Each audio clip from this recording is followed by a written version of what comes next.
Warning. The following podcast is for entertainment purposes only. Remember, the first rule of gambling responsibly is to bet with your head and not over it. Ladies and gentlemen, Cousin Vito's Casino Podcast proudly presents your guide to enjoying gambling. And now, direct from the bar, your cousin and mine, Cousin Vito!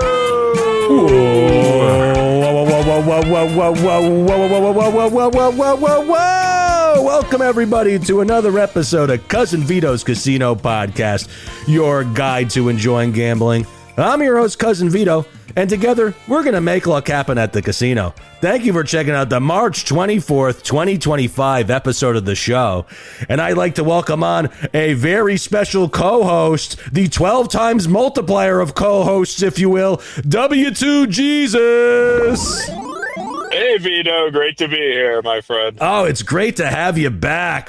And you know what? I feel like I'm a little bit more connected to Vegas being on the call with you here. It's like it's filling up my gambling cup a little bit.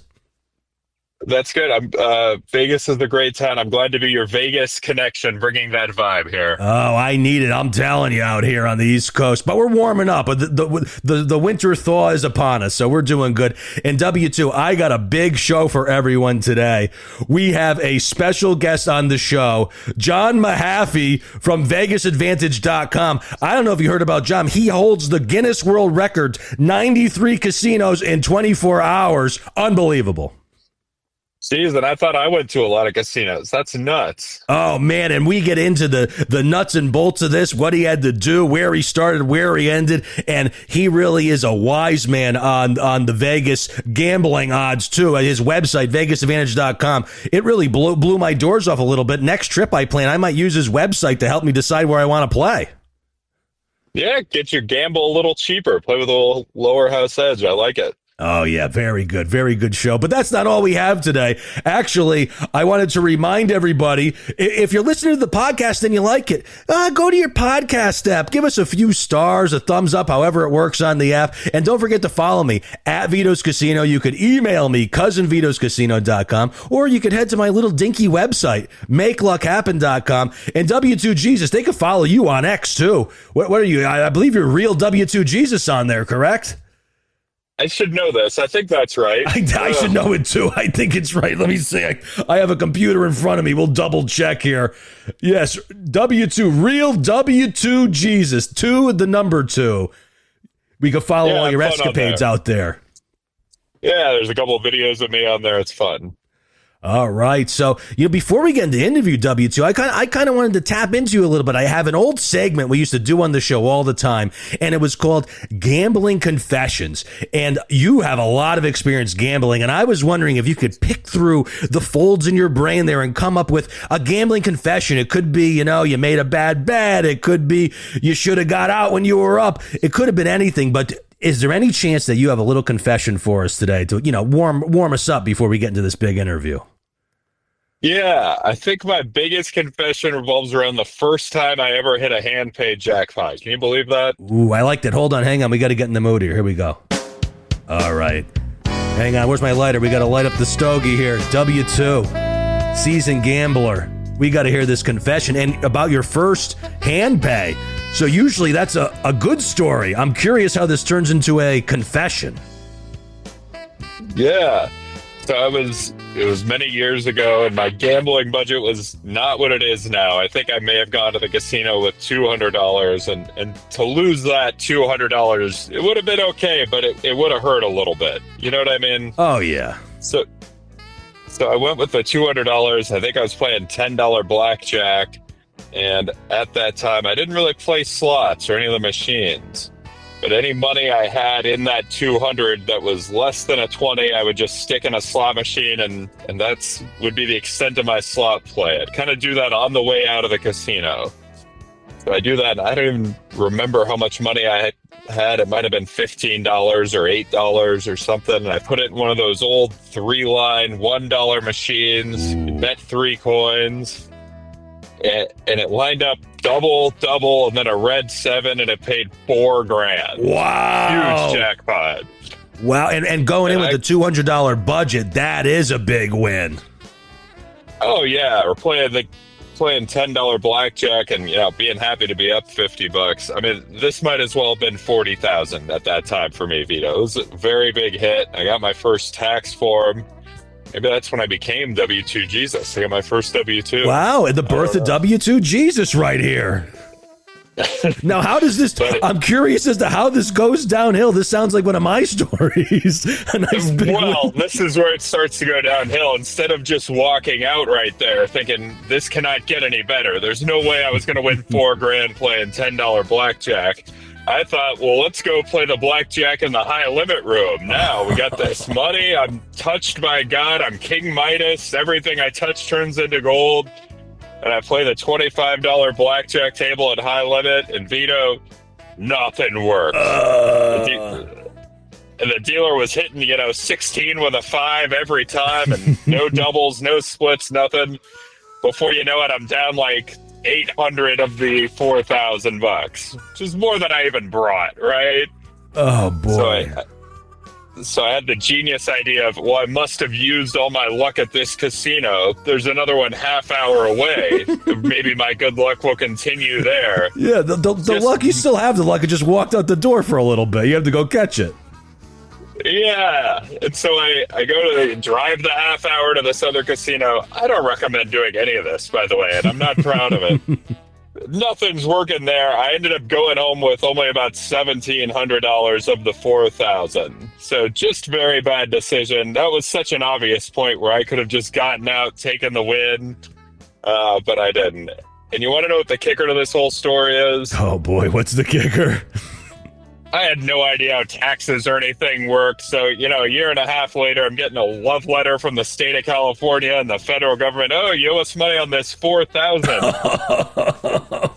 So I don't even know if I ended up net winning on that whole thing after interest and penalties and all the nonsense.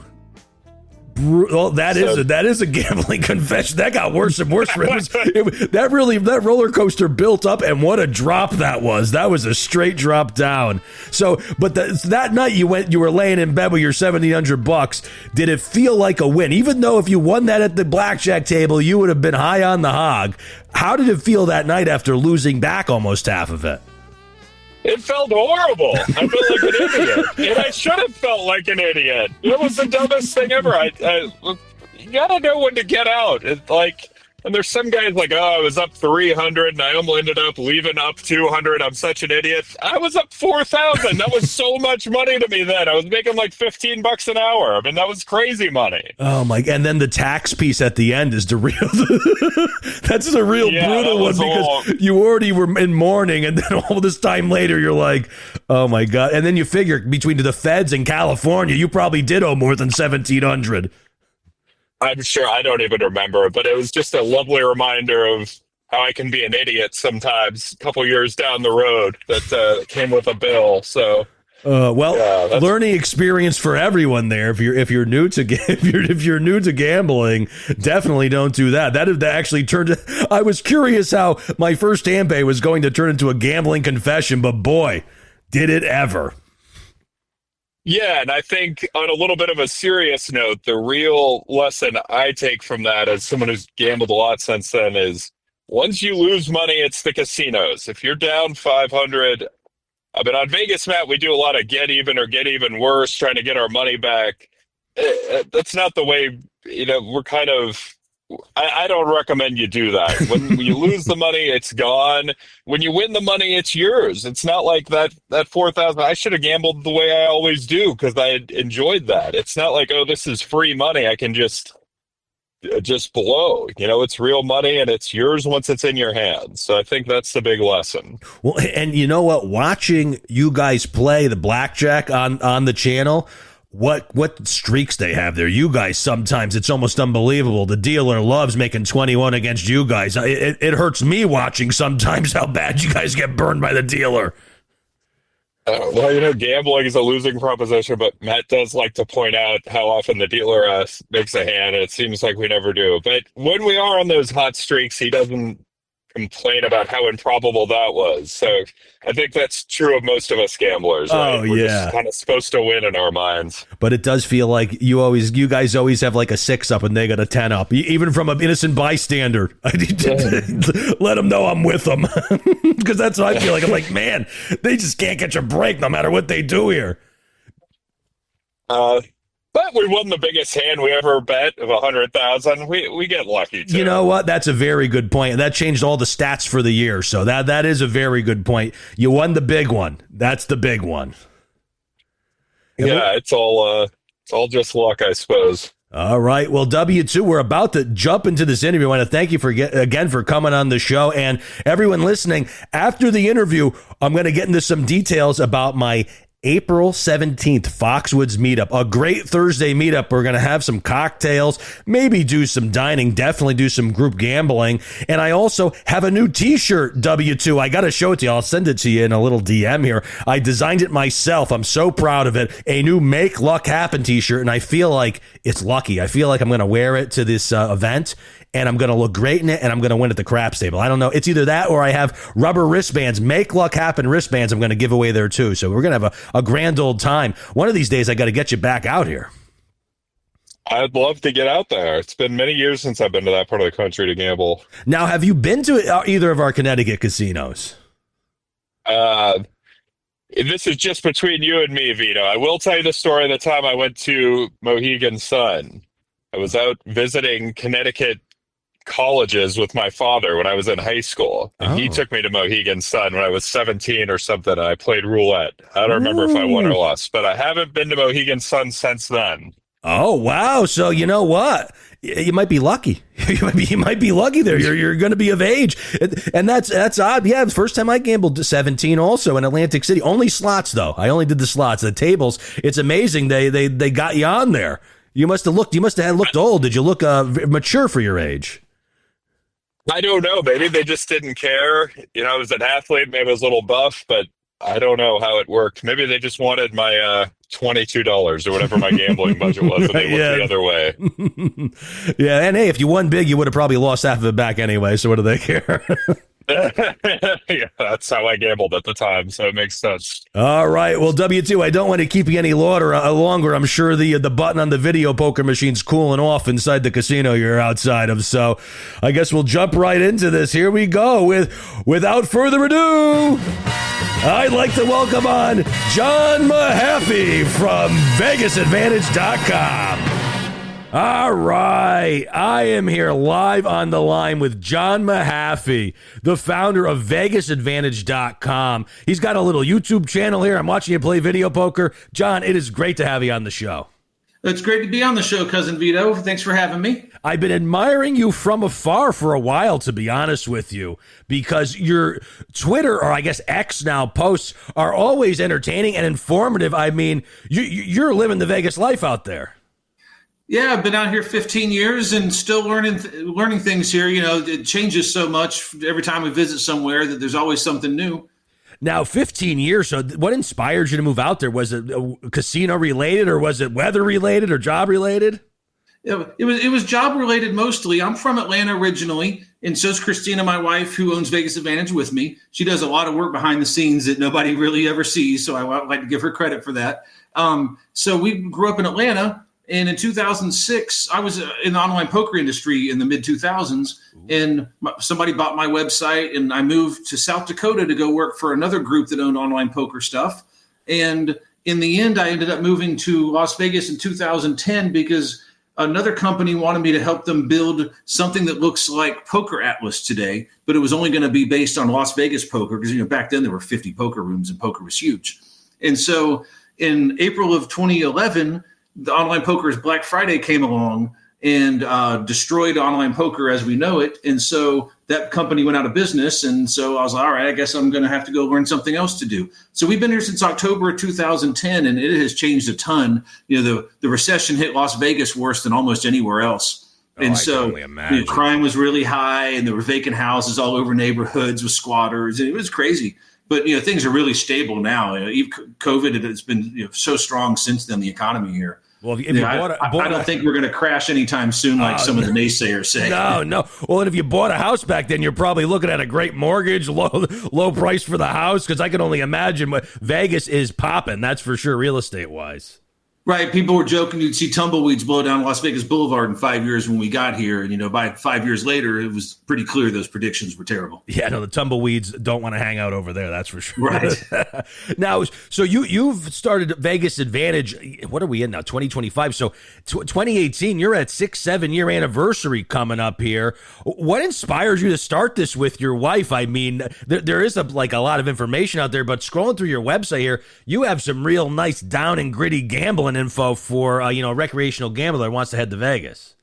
Right. It's almost 500 pages now, and some of them we've updated over and over and over again. So there might have been 700, 800, 900 pages of original content because we've used the same pages repeatedly. So I worked for a group who I still do work for today for online UnitedStatesCasinos.org. I worked for them full time in 2016 and 2017, and they used to host our Las Vegas table games when I worked for them. And I was doing a lot of online poker work for them too. And, like I said before, online poker just didn't hang in there. And by 2018, it became pretty clear that I needed to go a different direction. And I decided to go on my own because my information was in all sorts of places. My thought was eventually I want to get all of my work on one website that's related to Las Vegas. And that was the ultimate goal. It took several years to get there. On April 20th of 2018, I put the first blog post on Vegas Advantage. It was about the Suncoast Poker Room closing. Got a tip on that when investigated it like a journalist kind of thing, and broke that news. And then, and so from there, there's 300 blog posts on there. Maybe it's like 320, and then there's like 160 pages of evergreen content on there. Oh, yeah. No, I'm scrolling around. We got all the table games. I was checking out the Pai-Gow games all over Vegas. And it's great, too, because I click on a game. You talk about the different types. I have links to the different casinos you can play it at. So for somebody who's going there specifically to say, I want to play this type of little poker game or something, you can find it on this website. And, not that I've newly discovered you, but I've newly discovered this website, to be honest with you. I've been following you on X from afar, and this thing is beautiful. Well, thank you. Appreciate that. The website tells you where to play the games. And then we have a members-only Patreon where you can get the exact limits and how the games are played. Like at Pai-Gow, there's only 3 casinos that still deal the old 5%, banker type, player banker type game. And so to help keep the site going, we offer the memberships, and that's how we're supported. That's how we survive with it. And then for blackjack, we have all the rules, whether the dealer hits or stands on soft 17, 6-5 versus 3-2, whether you can surrender, split aces to 4, resplit aces to 4 hands. And like craps, all the craps odds, whether the field pays double or triple on 12. And every game we know all the rules for in this town. There's 69 casinos with live table games in Las Vegas. And we go to every one of them at least twice a year. Wow. Yeah, no, I'm scrolling through here and I'm seeing these surveys, your table game surveys. So, for a player, these are like a gold mine here. Are they challenging to keep up with this? Obviously it's kind of a hobby and a business for you. Now, how much time and effort does it take to go through and do all this and keep this up to date? Do you have, people on the street checking it out for you that help you out with this? So over the years, we have developed some connections, especially in the more independent casinos.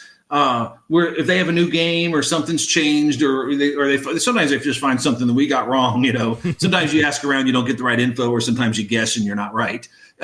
So we do have some of that, but we go into all these casinos. We go downtown 4 times a year, and we cover all the strip casinos 3 times a year. We go to all the locals twice a year.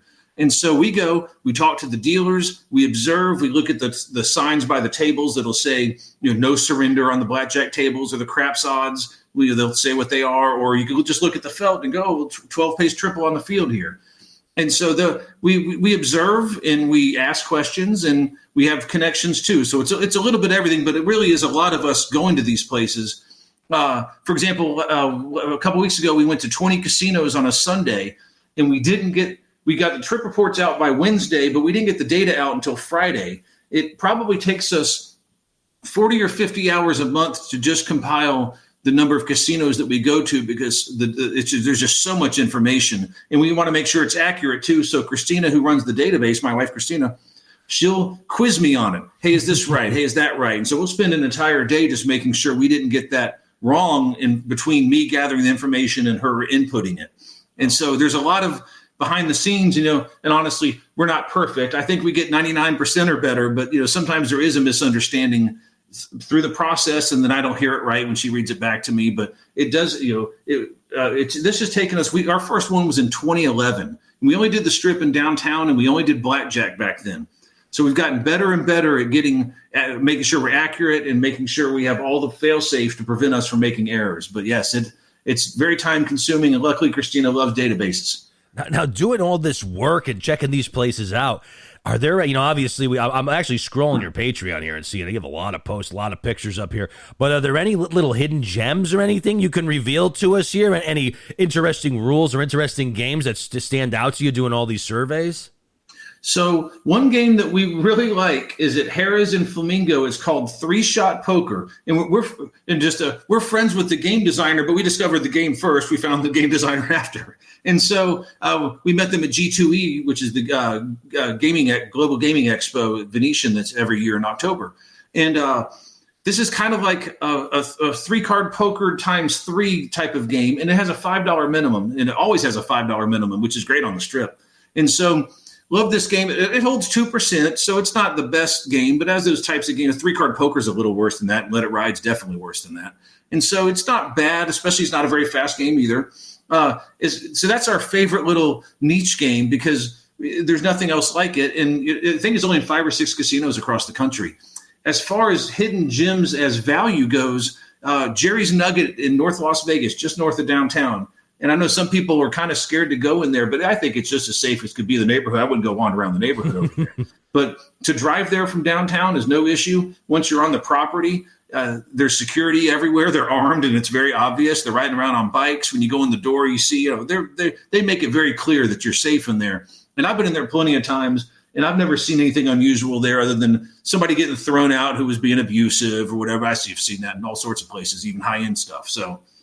But I've never seen any crime and never really heard of any either. But you can play $2 roulette there. They have a $5 craps game. They have $5 double deck 3-2 blackjack. And then they have a game called Heads Up Hold'em, which is kind of like Ultimate Texas Hold'em. And it's either $2 or $3 depending on the day. So there's no better table game deal. So for people who are looking for a cheap place to play tables, that's where to go. Plus they have a whole bunch of like 99.5% video poker games. Not So Ugly Ducks. They have a full pay White Hot Aces, another unusual game.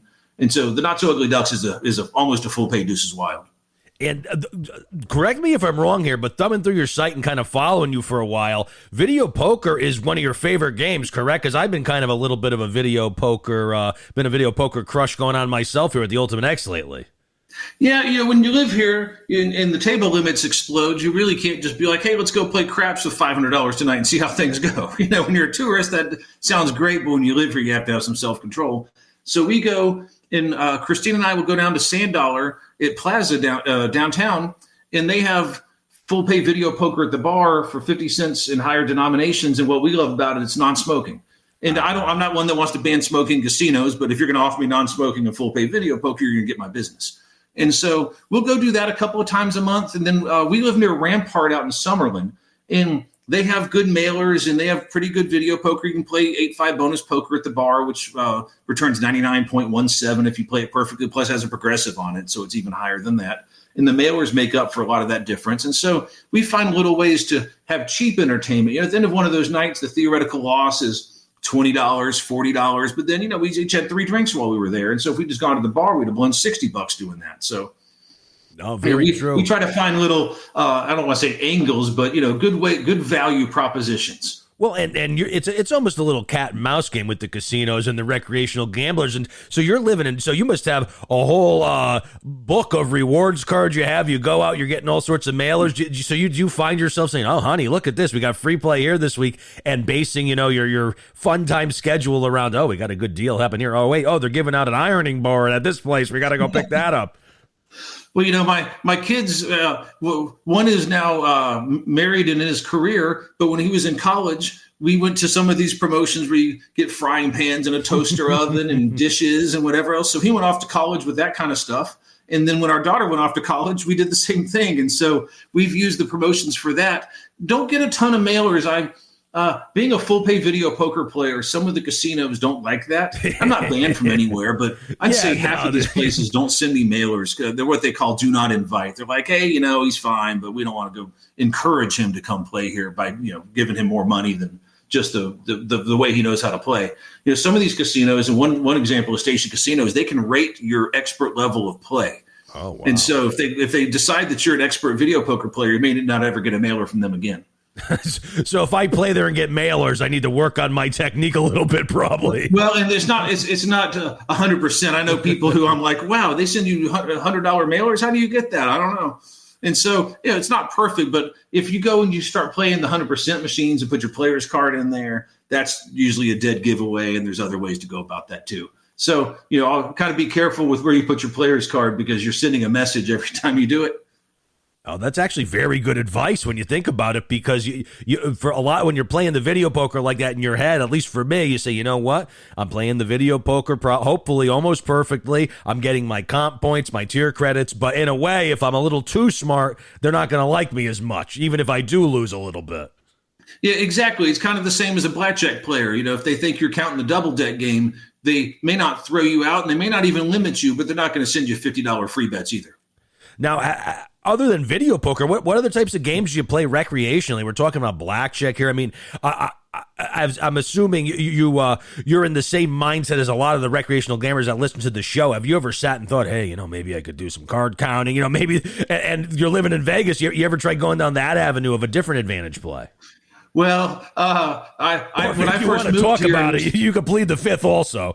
Yeah, and so there are certainly places that don't like my blackjack action. I'll just put it like that. El Cortez was the infamous place, but I think they back off anybody who can count to 21 is how I figured. If you start varying your bets there and you start winning, they would get paranoid. They don't have that single deck 3-2 blackjack game anymore. Now they have all double deck, or they have a 6-deck game too. But they've clamped down on the rules. You can't double after the split in the low limit games, and so I think their paranoia is mostly over.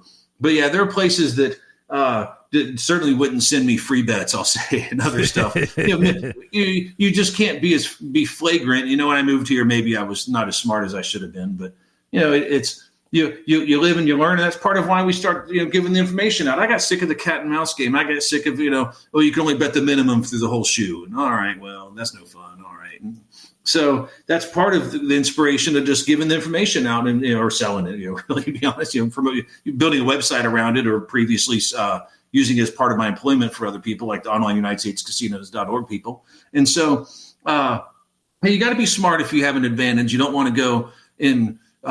You go in the middle of the night and run them over for 8 hours, because when the executives show up first thing in the morning, they're like, "What the hell happened overnight?" And then then you're banned from the Players Club or worse. Yeah, which is always the worst. I've had buddies who have, they've dabbled in that, and you burn out your local casinos or something, and then you have regrets for a long time because you're like, man, I just want to go sit and relax and play. I can't even go in there now. Right, and so at least here there's like 140 full-service gaming licenses in town here. So even if you piss off one of the chains, you still have plenty of choices. But yeah, if you're somewhere where there's only one casino in every town, then yeah, that could be a problem. Now, what you've been gaining popularity in the past couple of years, because I believe I was reading a Wall Street Journal article and it mentioned you in there. How does it feel that like you're kind of like a news outlet's go-to source now for gambling information?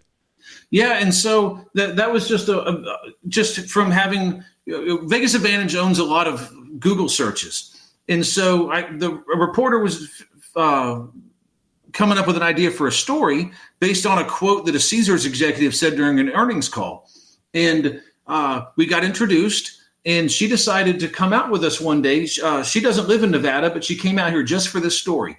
And She met us at MGM Grand, and we walked all the way to Casino Royale and went in both sides of everything on the way. And we just explained to her what it is that we do, and she watched us in action, talking to dealers and pointing out things to her, be like, hey, here's how that is. And look at this video poker machine. Let me explain how this is. And we ended up at Casino Royale and talked at the end, having a $3 beer. And it was just a great thing. And within about a month, that article came out, and it was just exceptional to be like, hey, in the Wall Street Journal, I just never thought that's where we would lead. And it was the reporter did an excellent job with that article. And then after that happened, we had several contacts from other organizations. NPR was one, Business Insider was one, ABC News was another, that wanted to ask us more questions about how Las Vegas gambling was changing. The article was about how 6-5 blackjack was taking over and crapless craps, and how the odds were getting worse and worse, especially for low limit players. And so that was covered about a dozen different places by the end. And you know what? I give her credit. A walk from the MGM Grand to Casino Royale isn't a short walk. That's a pretty good hoof job down the Vegas Strip. Plus, we walked through all the casinos, all through the pits and through every place where the gaming was. I believe we walked 8 to 10 miles that day. We were probably out for 4 or 5 hours. Honestly, if you, for anyone listening, if you're able to, that is one of my favorite parts of going to Vegas, is having a free morning, afternoon, wake up, get some coffee, and just explore. Go in little nooks and crannies. Go check out places you haven't been before, and it's a great free way to spend an afternoon just touring all these great casinos and great lobbies. There's so much to look at. And the earlier you get out in the morning, the better, because there's almost nobody out there before 10 or 11 o'clock, and it just gets busier as the day goes on. And so if you just want to explore, not run into people and not have the sidewalk performers or in your way, the earlier the better. Christina and I and a friend have done some crazy walks. We walked from Plaza to Mandalay Bay and back once. We walked from Plaza to Eastside Cannery and back once, which is past Samstown down Boulder Highway. And we've walked through Summerlin, and we walked one time, we parked at Palace Station, walked all the way to Orleans, up to Arizona Charlie's on Decatur, back to Palace Station. And so you really get a feel for this town when you do those things. And I'm sure people who hear that think we're crazy, didn't feel, there was one time on Boulder Highway where some crazy guy wouldn't leave us alone for a minute. But outside of that one thing, felt safe entirely, even walking by people who were asleep on the sidewalk. They're minding their own business. I never felt like we were in danger. Just bothered by a few people on the street. I might convince my wife to move there. It'll be good for my health. All the walking I'll be doing every morning, because I love that nice iced coffee and the nice dry heat out there. It's almost like I could snuggle up at the craps table after a nice long walk. But you can't take those walks after maybe the middle of May, depending on how much the heat affects you, depending on what part of the country you're in. Because there's no point in the morning where you could leave and it be daylight and not be miserable by the time you get done. I went for a convention once with my buddy Big Lou. I almost killed him walking from Ellis Island. We walked to Ellis Island on the way back. I forgot where we were heading to, maybe Treasure Island. So it was a pretty good walk, nothing intense, but the heat got to him. We had a nitro coffee. We almost had to take a break. I had to pour water on his head like it was a football game or something. Yeah, I've learned that friends who come, like I said earlier, I lived in South Dakota for a while. When friends come to visit there, they just can't handle this. And I get it. You're used to it being, you can't even, there's not even swimming weather up there in the summer. It's what summer's 6 weeks long, really. And so they come here and it's 115 degrees and they don't even want to walk from one casino to another. They don't want to walk down Fremont Street, even though it's 20 degrees cooler underneath the canopy. They're definitely missing out on that, because the walking, I feel like, is one of the top 3 things to do. A little Bellagio fountain checkout. Now, so after this Wall Street Journal interview, you have people, contacting you to do interviews, and you were mentioning that there, a lot of it was how, the gambling odds and stuff have been going by the wayside. But have you seen any positive developments for the player out in Las Vegas? The most recent one is Rio. They had an executive leave who I don't think wanted to have 99% video poker. And when he left, the first thing they did was they put full pay jacks, 9-6, 9 on a full house, 6 on a flush, on every single line machine in the place, all the bars, all the machines on the floor, and from quarter up to $5. Wow. And they also added a couple of other lower 99% games like 9-7 double bonus and 8-5 bonus poker. And so I believe that their motivation is to become more competitive with Gold Coast, because that place is wonderful. And they weren't as competitive with that before. And so that's one. Palms now has a $5 3-2 blackjack game. There's only one table of it, so you might get shut out. But it pays 3-2. It's dealt out of a continuous shuffling machine, but that's fine for most people. Yeah, and so also, if you go downtown, Plaza offers a great deal. You can play $10 3-2 blackjack there just about 24 hours a day, and at the right moment, you might catch it $5. Downtown Grand has a $5 3-2 blackjack game, and Plaza has full pay video poker at 2 of their bars and on their floor too. Wow, I didn't know that about the Rio there. That's actually a very good marketing strategy for gamblers out there, because the Rio really isn't a terrible location. It was just that other than Penn and Teller, it felt like there really wasn't a good reason to go there when you're in Vegas. But knowing that they have so much video poker that if you were to stay there or take them up on their comp room or the comp suites they give out, you're going to have all sorts of action and all sorts of places to play and not be crammed into like one video poker bar or one island of machines. They're doing it up all over, especially 25 cent. That's almost a steal, it feels like. Right. And so, yeah, because really Gold Coast, only a couple of banks have 25 cent full pay jacks or better. And Orleans, you got to play dollar denomination there, and Palms doesn't have it at all. And so that neighborhood there, they have a great value now, and I think they're going to do more there. And so I think that if you look for it, there are always new people trying, and like Virgin just took over their casino from Mohegan, and I believe they're going to do something to loosen up there to be competitive. I got the idea from watching some of the other things that they've done. Like you can play $10 3-2 blackjack and $10 3-2 free bet blackjack at Virgin right now. When Mohegan was there, it was mostly $15. And so there's Mohegan's vicious. That's one of my local casinos over on the East Coast here. They are tough. Yeah, and so I would argue that they didn't do a great job running that casino, and so I have high hopes for Virgin because I don't think they can go the other direction very far. Oh, right. No, and even here, it's a captive audience. It's tough. $25. It's hard to walk into a casino and the lowest denomination is a $25 craps table. You're a regular Joe. You're kind of white knuckling it the whole time you're at the table, saying, "Oh man, I really don't want a 7 now." Yeah, exactly. And so that's part of why we don't play table games anymore. Because I used to go play like on Boulder Highway. There was Joker's Wild and Club Fortune. Each had $1 craps games, and every time I was over there, I was like, "Oh, I got to go play the $1 craps game." And Joker's Wild had 10 times odds. And so the funny thing is, there almost everybody played the don't. Smart. Yeah, so I just go in there and join them. It'd be funny. You 10 times odds. They come out with a 5. You have your dollar down on the don't. You lay 15 to win 10. You think, well, this can't go too wrong. Even they roll the same number over and over, get out $100. I mean, I missed that game. The cheapest craps game in town now is $5 for a live game. Where's that? I mean, I'm sure there's probably a couple places. Jerry's Nuggets, one of them. In early times of the day, you might find it at Downtown Grand, Ellis Island, and Oyo.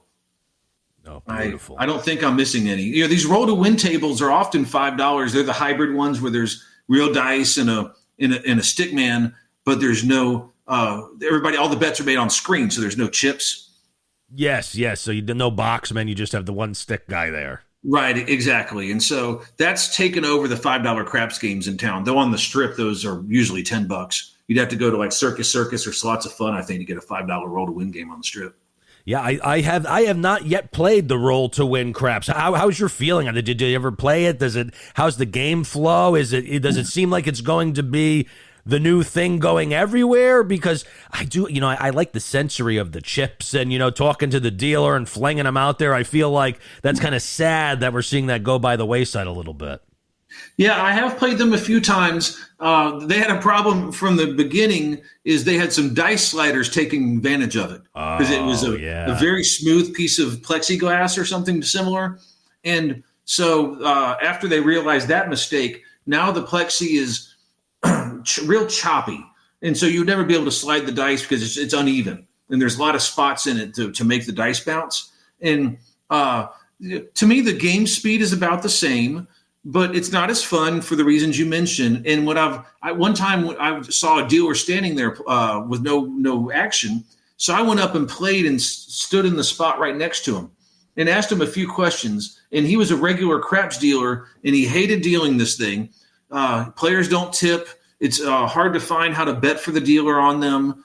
Players don't like them. He had a lot of complaints about it. I think that he probably had the lowest opinion of it. I just don't think that they're terrible. And I think they're relatively popular with players, especially ones who can accept the days of $5 craps games are just over or almost over. And I think they're better than the ones. There's a stadium version of it, like Planet Hollywood has one. Treasure Island has one where you sit around a craps table, but unlike being at the table like you are in Roll to Win, you're sitting, 5 feet from the felt, and you're having to watch the rolls on a camera. And when it's your turn to roll, they take your monitor and they move it up to where the felt is in the center, so you can bet as you shoot. But it kind of takes the ambiance away, or the excitement, it's just not as exciting. At least roll to win. Everybody's still around the table. Everybody's standing. Yeah, the camaraderie of everyone around celebrating together. Yeah, because it feels almost like there's a little social distancing going on. These because they roll to win, you're right next to each other. But on this one, they're kind of set apart. So yeah, it's just not the same. Some people prefer it because it's a real felt on that table as opposed to this chopped up plexi. So people have their opinions of them. I like the roll to win. I think that I'm probably in the majority there because there's a lot more roll to win tables in Las Vegas than that stadium version. And we all miss the $5 regular craps tables. That's for sure. Hopefully they don't. With inflation, they might all disappear soon. But those were the days. Right, yeah, and like I said, I really missed the $1 craps games before COVID. Oh my, $1. Well, oh my God, I'd be going every day maybe for a $1. What type of odds they give you on the $1? Yeah, Joker's Wild was 10 times. Oof. Club Fortune was 3, 4, 5 times, and for a while, Lucky Club, which is called Ojos Locos now, had double odds on their dollar game. But they pulled their craps table out before COVID. Maybe like 2018, they were down to all blackjack. When COVID came, when the casinos reopened, none of those Joker's Wild and Lucky Club reopened with no tables, and Club Fortune tried it for about a year, but they were losing too much money. They couldn't raise the limits high enough to justify how the labor costs and other costs involved, so they had to get rid of it. Every time they trained a dealer, they didn't make enough in tips. They were just training them to move somewhere else. Yeah. They finally threw in the towel on that, so none of those 3 places have table games anymore. Oh, brutal. Now, I have to touch on this. You set the record visiting 93 casinos in 24 hours here. Now, yes, talk me through this, because this is something that it's kind of like a gambling legend at this point now, the record of how many casinos. Where did you come up with this, and how was it doing this? So this started as a joke. My wife and I were watching, there's a TV show that's on, I think it's True TV now, that's like World's Dumbest, and usually it's criminals, but one of them was like World's Dumbest World Records. And so, and there's like comedians who make fun of the videos of people breaking records or criminals, depending on which type of episode it is. And we were up late one night watching this, and I thought, I wonder who has the record for number of casinos, in a day or forever, whatever. So we went to Guinness and we found it, and the number was 74. And at the time, there were not 74. They did live table games, and they walked like 26 miles to do it because they had to use public transportation or they had to walk. Those were the only 2 options that Guinness gave them. So I just picture them walking up Boulder Highway with $5,000 strapped to them, playing table games, chips. Wow, and Guinness is tough. Yeah. And so they had to get every supervisor to sign that they were there, along with the dealer who dealt to them. It was very methodical how the procedure was. So they did that in 2017. By the time COVID came along, there weren't that many places in Las Vegas to play at. And in Guinness, we talked to them, and they were going to allow us to use a taxi, but not a limo and not Uber. Oh. And so the only idea that we could come up with was we would have to go to Laughlin to do this. Plus, I think at the time there were maybe 72 Las Vegas casinos that had table games, but several of them, like Main Street Station and Skyline, are only open on weekends. And thought, well, what a night, and probably in Laughlin too, we didn't even look into that. And so we thought, well, what a nightmare this would be. We'd have to do it start on like a Saturday night or on a Thursday night into Friday to be able to pull this off. And then how much is a taxi ride from Laughlin to Las Vegas and back, or however we would go about doing that? Because we'd have to get back there one way or another, even just do it one way. So we thought, let's just do this for fun. The joke became more serious. I put it out there, and Circa contacted me and said, we'd like to help you do this. What do you need from us? And we'd already arranged one driver to start it, and we just walked from Encore all the way down to Mandalay Bay, so we didn't need anything for the strip there. So we thought, if you want to take us to all the locals casinos south and east at the end of this, then we'll take you up on that. Plaza gave us hotel rooms for a few nights, and Station Casinos helped sponsor us too. They gave us $20 at each of their locations because they go beyond just the ones you know about. There's a brand called Wildfire where there's about 10 of those around town where they're got 50 or 100 machines, maybe 200 machines in them. They own all of those too. And so between the three of them, they helped, station helped fund the bankroll for it, and Plaza gave us somewhere to stay. And so we started at Golden Gate, and with the Circa invited a bunch of news crew. They own Golden Gate. They're all part of the same group. So we weren't prepared that we'd be getting interviewed before. We were already stressed out enough. And so we started there, covered all of downtown, but we skipped Circa because we ended there later on so that we could have the grand finale there. That's beautiful. So it's almost heartwarming in a way. All these casinos got on board with this and pitched in to help you to break this record. Right. And after we did it, I had several other people who came and said, "Oh, if I'd known about this, I would have helped you too." It's fair like you're begging people, "Hey, can you give me some money?" So we had most of what we needed, but the Circa limo driver was exceptional. He picked us up at South Point at like 5:00 in the morning and took us to Prim, and then took us through Henderson, Boulder Highway, the east side of the Strip, and then like I said, we finished downtown. And so. And then before we had a friend, a friend's brother who does Uber, pick us up at El Cortez and take us through North Las Vegas and everything on the west. Now, when you're going into these places, you're trying to break this record. Or did you find yourself you're rushing in? How long did you play for? Was it just a hand at each place? Did you have a cocktail? How did that work? Trying to fit all this in, and was there any point in the journey where you're like, "What do we do? Why do we do this? This is insane."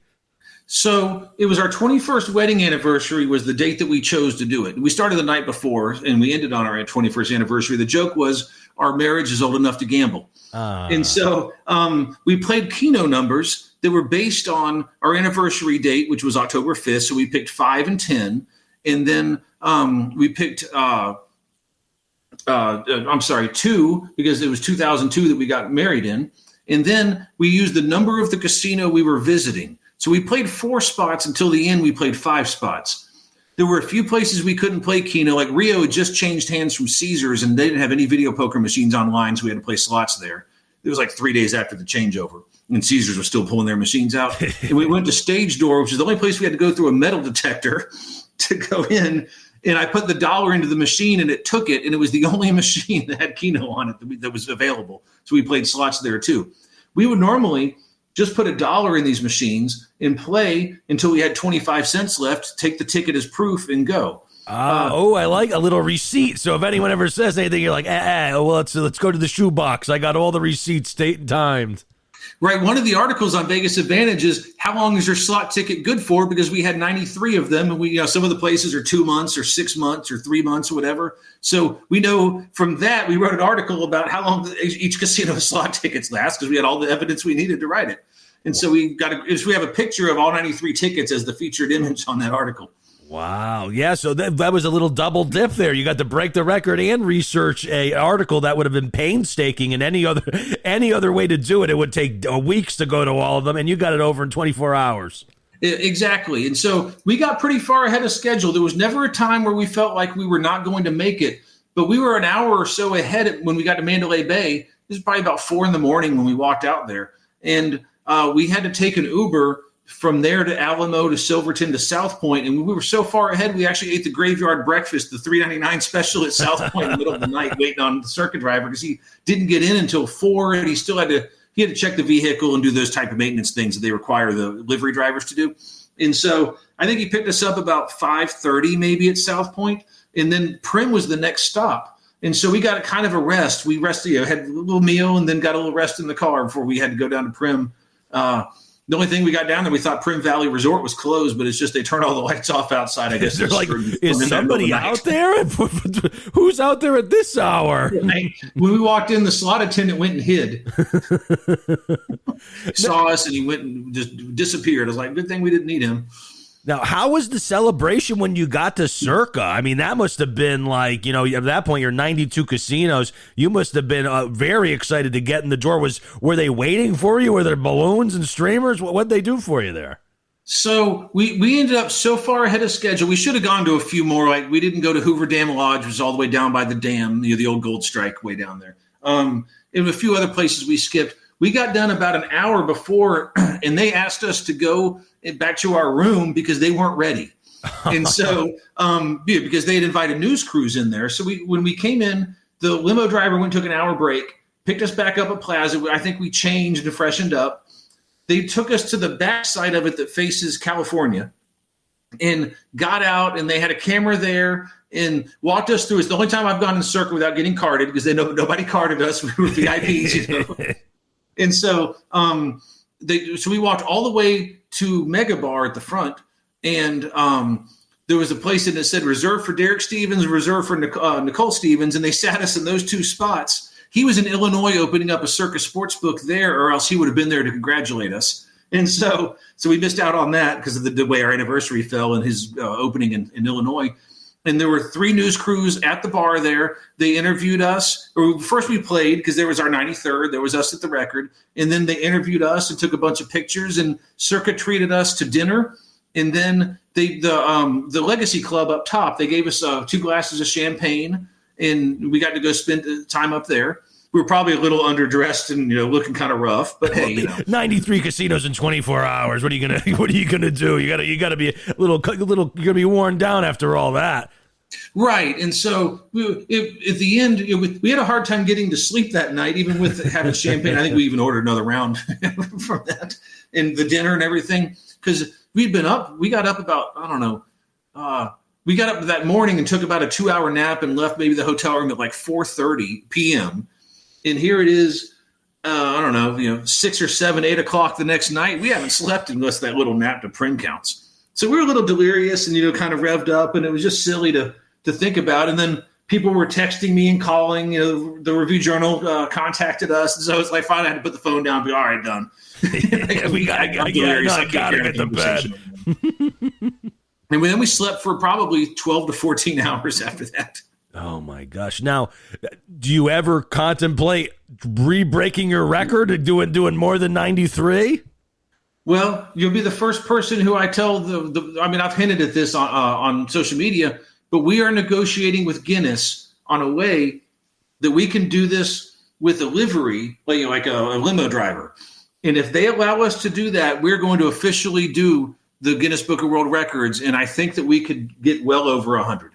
Wow. Ooh, that's going to be exciting. And especially with all the technology, you could be live streaming, you could be on your YouTube. It could be like a journey for all of us here.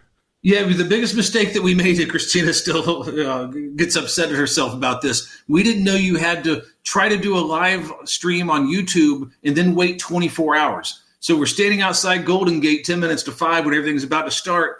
She gets to try to live stream, and it says, "Thank you. We'll let you know in 24 hours if we're going to let you do this." And she's like screaming, "No!" out in front of Plaza and Golden Gate. YouTube's tough. They are tough at YouTube.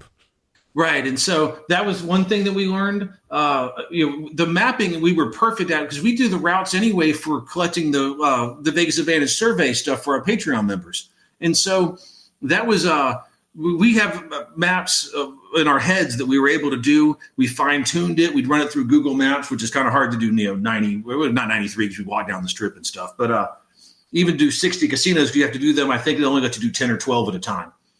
Oh, wow. Okay. But we were in each casino a few minutes, especially on the strip, because you have to walk through wherever. But we did a practice run on the strip a week before just to make sure, because we wanted to play Keno, and, on the strip, there just aren't that many video poker machines, and that's where you usually find Keno. So we wanted to try to figure out which door of Caesar's Palace do we walk into, which door of whatever casino, Mirage. How do we want to walk into that? How do we want to do each side of the road through there? It's like training for a marathon or something. Right. Honestly, that's what it's like. You're putting the time in ahead of time, getting your route down so you can make sure you navigate. And you ended up with some spare time to have some dinner, so it worked out perfect. Right, and so it was a fun thing. It was kind of silly. Our daughter, she was at her boyfriend's house watching TV at dinner or after dinner, and her boyfriend goes, "Isn't that your mom and dad on TV?" There's all sorts of silly things that came out of it. People in other markets saw this, like on the morning show the morning after we did this, and so people I knew in Atlanta, who I grew up with, were sending me messages going, "Hey, I saw you on TV in Atlanta." So I guess it got carried pretty widely. It was a fun little thing, and it helped raise awareness about Vegas Advantage. Of course, we got to do something silly on our anniversary. Oh, that's beautiful. And this is going to sound gluttonous here, but we were talking about you going out to dinner, having a good time. As a Vegas local, Now, obviously, you're going to have your local places. Are there any restaurants or anything that jump out to you or stand out to you that you're like, you know what, that's one of my favorite ones I always like to go to with the wife, or I like to go when the guys are in town, we like to go hit this place. Anything like that stands out as like, you got to head here next time you're in Vegas. So yeah, in the tourist areas, there are we don't go down there as much, because there's a lot of places out here that are just as good and not as expensive. But one thing that we really like, although I'd say it's a lot more expensive than it was before COVID, is Hugo Cellar at Four Queens. There's just nothing like it. People talk about Golden Steer. I don't know that that's as exceptional as people talk about. If you want the real old school experience, I think Hugo Cellar is the way to go. We go to Oscars at Plaza relatively often too, and they comp that about half the time because I play there a decent amount. Like I said earlier, a couple of times a month, and we play for 4, 6, 8 hours sometimes. But then you can sit in the window there. You can see Fremont, although of course they put the zip line platform in the way. But you get to know. One of our things is I used to play at Las Vegas Club 20 years ago, and a lot of the same people work at Plaza now because it was the same company. Where Circa is now is where Las Vegas Club was until 2015. To go there, it's they know your name, they know you, they've known you forever. They worked in the restaurant Las Vegas Club that we used to go to forever ago, and so those types of things I like. So we are more of a repetitiveness thing instead of trying new things, because it's usually my wife is pretty much eats steak and Italian. She's not too adventurous, and so not a bad combo though. I got to give her that. Yeah, and so we always find something. But if I was like, hey, I want to go try this Asian restaurant, Asian fusion, no, I'm not doing that.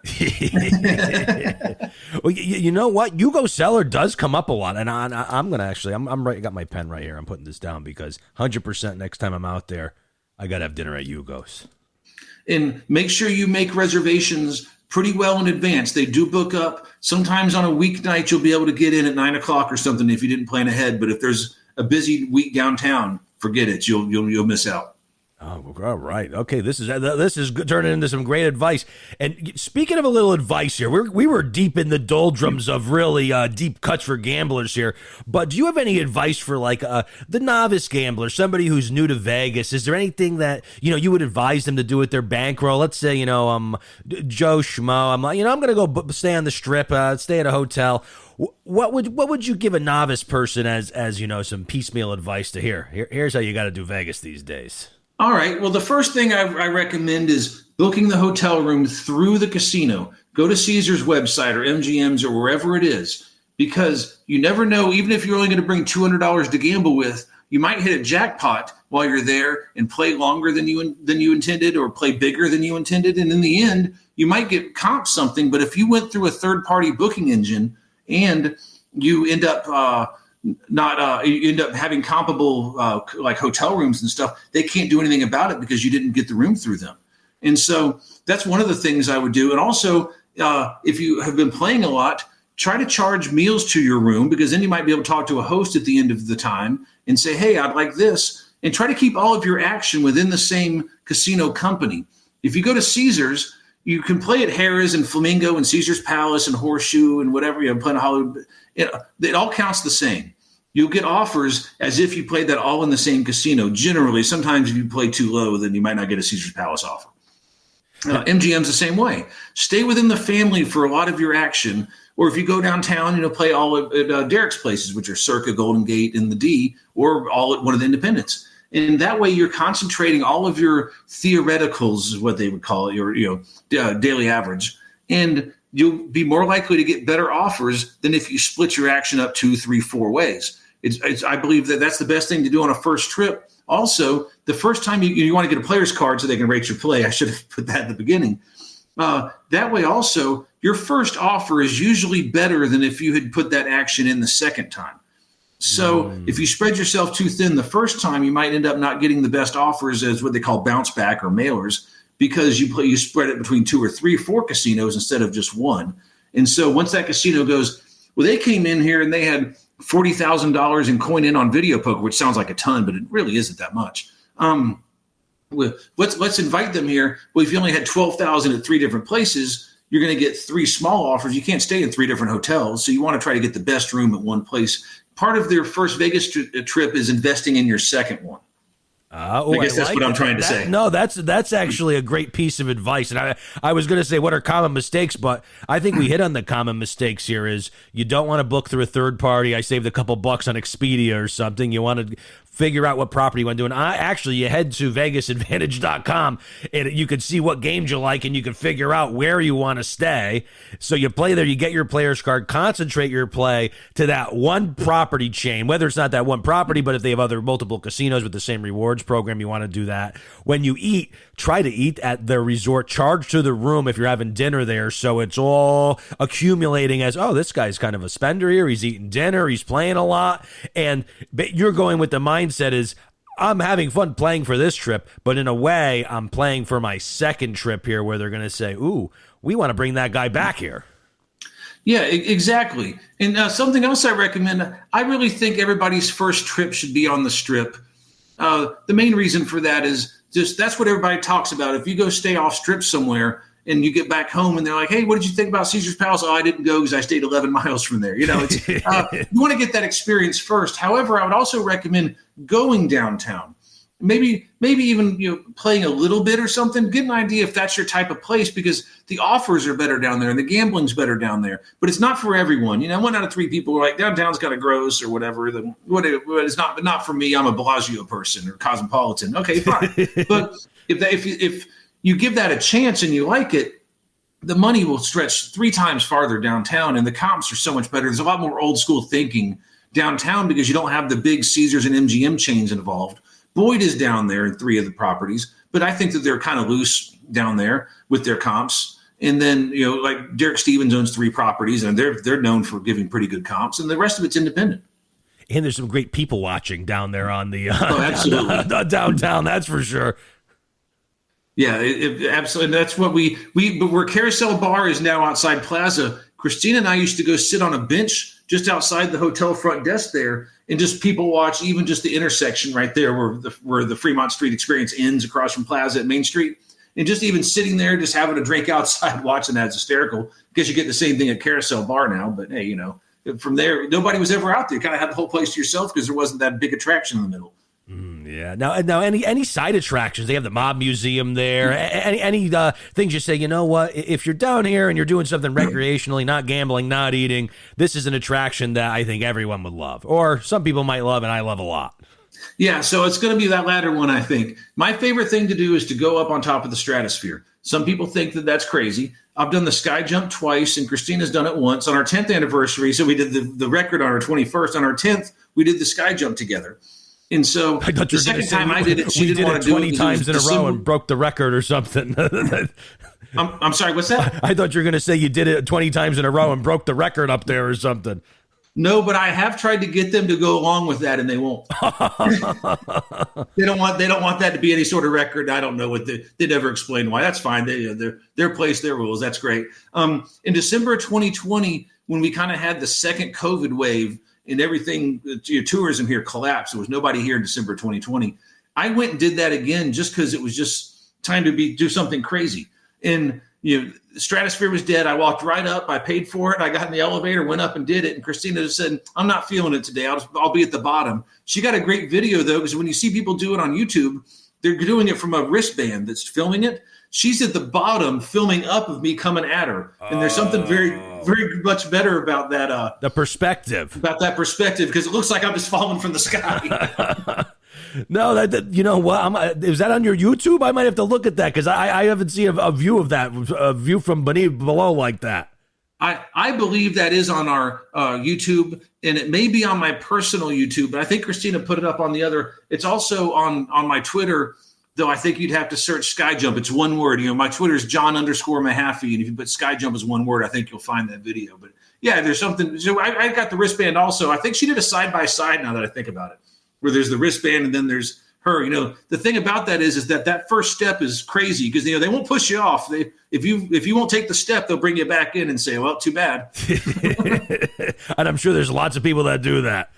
Yeah, you can give it to somebody else, but you can't get a refund. Hey, that's fair. That's fair, though.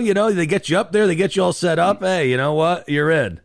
Yeah, and so the second time they didn't give me enough of it wasn't loose enough, and I had a hard time getting to the edge. And they kept saying, "Put your feet on the edge," and I'm like, "I don't have the leash isn't long enough," because you're tied to the building at that point. And so that was kind of funny. And then the second time my dismount, my landing was terrible. I fell. And the first time I had almost perfect dismount. I was like, how did I screw this up the second time? Beginner's luck, right? Yeah, I guess they were 8 years apart too. Now, I've had you on here for almost an hour. I don't want to take up much more of your time. I have one more fun question, and then I'll let you take off and, maybe head down and play some video poker. But this is an imaginary question. We're going to really stretch our brains here. But you've been in Vegas for all these years now. You're living and breathing, all the casino games, the shows, the restaurants. You got your finger on the pulse here. But let's just say, one of these casino executives came to you and said, "Hey, John, we need you to design a casino and casino gaming floor for us. And what are we going to put in this new place we have?" What's kind of like your dream casino atmosphere or your dream casino setup? That's a deep one there. There's a lot of directions to go there, but. So in this presumption, I'm going to say this is probably a casino that's struggling, doesn't have a good location, or maybe not a good reputation or something like that, because, Bellagio is Bellagio. And so this is going to be somewhere that is like maybe what Rio's doing now. Yeah, we got to try a little harder. Let's say the Rio. Let's say the Rio. That whoever was there wanted to get out of there now, and they're like, "Look, what? We heard you talking about how much you like the Rio, how it is. What can you do for us here?" Well, so what I would do with a place like that is, if it's not loosened up enough, and I have a neighbor like Gold Coast that is, then I have to go figure out, how can I be more like Gold Coast? How can I be more like Palms? And Palace Station is one of their competitors too, and so is Orleans. And so I think one of the things, and they've done this already, some of it, make the bar video poker a little better. You don't have to have 100% video poker at the bar. Nobody has that anymore. But maybe full pay jacks, or maybe even something with a little more variance in the same area. To full paid triple double bonus, which is a crazy game. That's when you get the 4 aces, the kicker is the same as a royal flush. But on trips, you only get 2 coins back. And so have a couple of games that draw people in, and you still want to have slot machines, and you still want to have video keno. And, you don't have to go single zero roulette, or maybe, what Plaza does, I respect them for that. But what Plaza does is also unusual. You don't have a single zero roulette table on a floor anywhere else except for the two, one at Bellagio and one at MGM Grand, that they're actually filming BetMGM online casino live dealer stuff on. And so I would make sure I would have at least one $5 3-2 blackjack table. And if it's full, well, I got $10 over there. I wouldn't have triple zero roulette, which Rio has 2 tables of right now. Oof, yeah, the I would get rid of that. What's going on? I would have a craps game that had 10 times odds, and I understand you can't have $5 10 times odds craps. There's no money there. But $10 10 times odds. That way, especially in that area, only Palace Station has 10 times odds. I'd also have a few things that would be different. I'd have the old style pie gal game and the face up one. I'd also try to go through and figure out, like, no locals casino has Let It Ride anymore. Maybe I'm going to put Let It Ride in here. There's a lot of blackjack variants that have failed. Well, a lot of them failed just simply because they weren't in the right place. And so maybe I would bring back something like Zap at 21 or Zombie 21 or something. Plus, I would also have like Blackjack Switch or something. Maybe get known for that kind of thing. So that is a great idea, actually, is you have a whole blackjack pit, and it's a bunch of different variations, and you're advertising it as, come play. Oh, there's all different variations of blackjack. Find your favorite one down here, where as opposed to, like, sometimes there's one on the side here, one on the side here, to, concentrate your marketing on that. Yeah, the worst thing that ever happened to blackjack variants was free bet. And so, nearly every casino has free bet now, and most of them pay 6.5 on it. That game holds 2.4%, if I recall, if it's a 6.5 game, and it holds just slightly over 1% if it pays 3.2. So the hold's twice as high on 3.2 free bet than a regular 3.2 blackjack game, or almost twice as high. But what it did was, if you want to have one blackjack variant, you have free bet, and that's it. And so Blackjack Switch is down to 4 casinos, and there's not many other variants even left out there. Spanish 21's only at Venetian now. And so I think that there's a gimmick in there where you could try something like that, but you'd have to be closer to the Strip, and you'd have to be a struggling location near the Strip. Red Rock couldn't do this because it's too far out. Tourists aren't going to drive out there just to play Spanish 21. Yeah.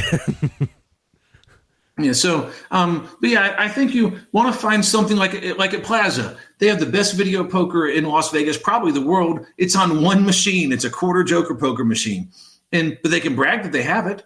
They have the only single zero roulette downtown. They brag about that.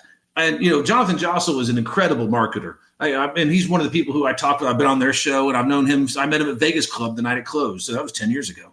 And so watching how he's managed Plaza when they got down to the one property, I think that there's something to be said to follow that. Get known for something, whatever it is. Get people talking about you. Rio just had this Penn and Teller Casino Monte game. They invited the press in there. We were there too. I helped play the demo. Penn and Teller didn't deal it. They did a few magic tricks before it. And that video is up on our YouTube channel too. We were standing 3 feet from them by the end of it. They're great. The media day. Yeah, they were exceptional. And Penn is so funny. It's just so funny. He talks like the type of person you just can't trust at all. He's a huckster. He's, I got you now. You want to bet $20 on that? No, yeah, I just took you. But anyway, they did this game. They're the only people who have casino money. And they're the only people who have a game branded after celebrities. And so I think there's ways around, or the ways to do it is you have to be known for something. If you're just a generic casino, like all the Caesars are almost identical. And so there's nothing that makes any of them stand out. They tried with Cromwell for a while, but COVID came along. They got rid of single zero roulette, 100 times craps, and the good video poker and stuff. But I think that if you're an independent, especially, you can't just be an average casino. Somebody has to, even if it's just I don't know much about the restaurant scene, but even if maybe you get known for a restaurant, like we mentioned Hugo Cellar earlier, and you say people mention that all the time. Well, what else do people say about Four Queens? Almost nothing. Yeah, very true. The Hugo Cellar, that is true. That restaurant is a definite draw for people that may not have gone in there to play, because there's a million places to play, but there's only one Hugo Cellar. Exactly. And so I think that the marketing standpoint is always, let me find something and do it better, or at least be better known than anybody else who's doing it. And good things will happen after that, because if people don't talk about you, then the word of mouth advertising is non-existent. So if you're average, people aren't going to say bad things, aren't going to say good things, they're just not going to say anything. And you don't want them not saying anything, that's for sure. Well, bad, you don't want bad either, but not saying anything is not good either. Almost just as bad. Well, the bad, when you say about the bad stuff, for example, remember the Fountain Blue, the Nacho Gate, or whatever they called that? Are you familiar with that? I am not familiar with Nacho Gate. Well, somebody who's an executive at another casino tweeted out a picture of a pitiful plate of nachos. You know what? I think now that you're mentioning this, I think I did see the pitiful plate of nachos. Right. And so Fountain Blue took advantage of that and turned it into a marketing opportunity. And a few days later, they went, hey, we listened. We were wrong. Here's what you get for $25 now. Oyo, we found a 000 roulette on a video machine called Casino Wizard just a few weeks ago. And I tweeted out about that. And Oyo realized that was a mistake, and they went and they took it out and they used that as a marketing. Hey, we sometimes make mistakes, but look, we fixed that, and we're always listening to our players. And so you can turn negative into positive if you know how to do it. Now, if somebody gets shot on your property or something, I'm not doing that. Free bulletproof vest giveaway, right? And so, Silver Nugget had shootings in their parking lot. They're closed now. They couldn't get over the reputation. I'm gonna guess that's a North Las Vegas casino that's been closed about a year and a half now. And so some things you can't get past, but bad social media discussions can be righted. And I've seen plenty of places do that the wrong way, and some do it the right way. So even the bad discussions, negative discussions, negative word of mouth can be fixed as long as you're willing to learn and get involved in the conversation. Just don't let the mob run away with the narrative. Get involved, fix it, talk about it, or explain why it's that way. No, and that does make a big difference, because you're participating in the conversation as opposed to not participating, and people actually feel like, you know what? They're listening to me. I don't mind losing my money there because these people actually got my back a little bit. Right, and some of these PR departments are so conservative, and I think they just handle things wrong. If negative things come, they don't want to address it. They just want it to go away. And sometimes it does, and sometimes it never goes away. It's just better to get involved and go, hey, yeah, we did screw up, or hey, this story is actually not quite accurate. Let me explain what really happened, or whatever. Do it in a polite way. You don't want to call them a lie or anything. But there are ways to handle that situation that I'd say half these casinos don't do. They just avoid it. And avoidance is usually the worst thing to do. Oh my, no, that you are 100% right there. And John, I don't want to cut this short. I want to keep talking here, but we're over an hour on this call here, and this has been so fun and exciting for me. I want to thank you again for coming on the show, and everyone, make sure you check out VegasAdvantage.com. You can check out John on X. That's where I follow him here. I don't have the spelling actually. It's just your name, correct, as your X account here? Yeah, so it's John _Mehaffey. It's JOHN _MEHAFFEY. And then our Vegas Advantage account is Vegas _Advantage. So that's pretty easy to get there. And then, I also do some work for a site called OnlineUnitedStatesCasinos.org. And you can follow them at OUSC _official. And so that's where a lot of the work that I do goes out. And so, yeah, that's how you can follow us there. Our YouTube channel is Vegas Advantage. Excuse me there. And so, yeah, that's how you can find us. And we probably only have like 40 videos on there now, but we have a home game table with like craps and roulette and blackjack. And Plaza gave us 4 felts. We're going to have a blast with these. So we're going to make a lot of table game explanation videos and maybe have some friends over and play on it and explain, because like heads up hold'em's kind of complicated. One's a pie gal felt. So we're going to have fun with that. So hopefully in the next month or two, we put out another 10 or 20 videos. Oh, yeah. So get on YouTube, search the Vegas Advantage. Let me see. I think I'm subscribed already. Yeah. So look at that. Now I'm officially subscribed. I've just been liking the videos. Now I'm an official YouTube subscriber. Well, all right. We appreciate it. And I'll do that back in there. Cousin Vito, this has been wonderful. It's been a great talk, and I bet we'll do this again soon. Oh, yeah. And if I ever come out to Vegas, I'm gonna hit you up. I might give you another message on X here, because you know what? If I ever win Powerball, you might be my casino floor advisor. How's that sound? Well, all right. I like it. If you've won the Powerball, our rates go up. Yeah, no, that's right. Hey, and you know what? If I win the Powerball, I'll be happy about that. All right, John, thank you so much, and I hope to talk to you soon. Yeah, definitely. Great being on your show. Well, another Cousin Vito's Casino podcast is about to come to a close, but I want to thank one more time John Mehaffey from VegasAdvantage.com for coming on the show. What a fun interview that was. I would love to have him back on the show. I actually had a smorgasbord of other questions I didn't get to there because we were over an hour, so woo. Thanks again for doing that, putting up with me for that long. W2 Jesus, want to thank him again. Hopefully he's out there clacking that button, hitting some royals on video poker for us. And before we get out of here, remember, you can contact me, cousinvito at gmail.com. You can head to my website, makeluckhappen.com. And most importantly, head to my new t-shirt store, my new Make Luck Happen design. You can put it on a hoodie, a hat. I don't know, you can do all sorts of stuff with it. Makeluckhappen.dasherly.com. It'll be in the show notes, and I'll have it on the website, a link there. So if you want some Cousin Vito swag, head to there, check it out. I'm proud of my new little design there. But before we get out of here, we're going to circle back about our April 17th Great Thursday meetup at Foxwoods Resort. Are you ready? I'm going to talk out loud here. So I guess I always talk out loud technically, but we're going to, go over the options here by myself. Justin Hapla is a little busy, and I had a little too many mimosas at brunch today. So I'm recording this right up to the wire to get it out. So this is about as live as it gets. So you ready? Here we go. Great Thursdays coming up. The wonder of it all. Take a chance. That's right. April 17th, Thursday. Great Thursday, April 17th. Foxwoods Resort Casino.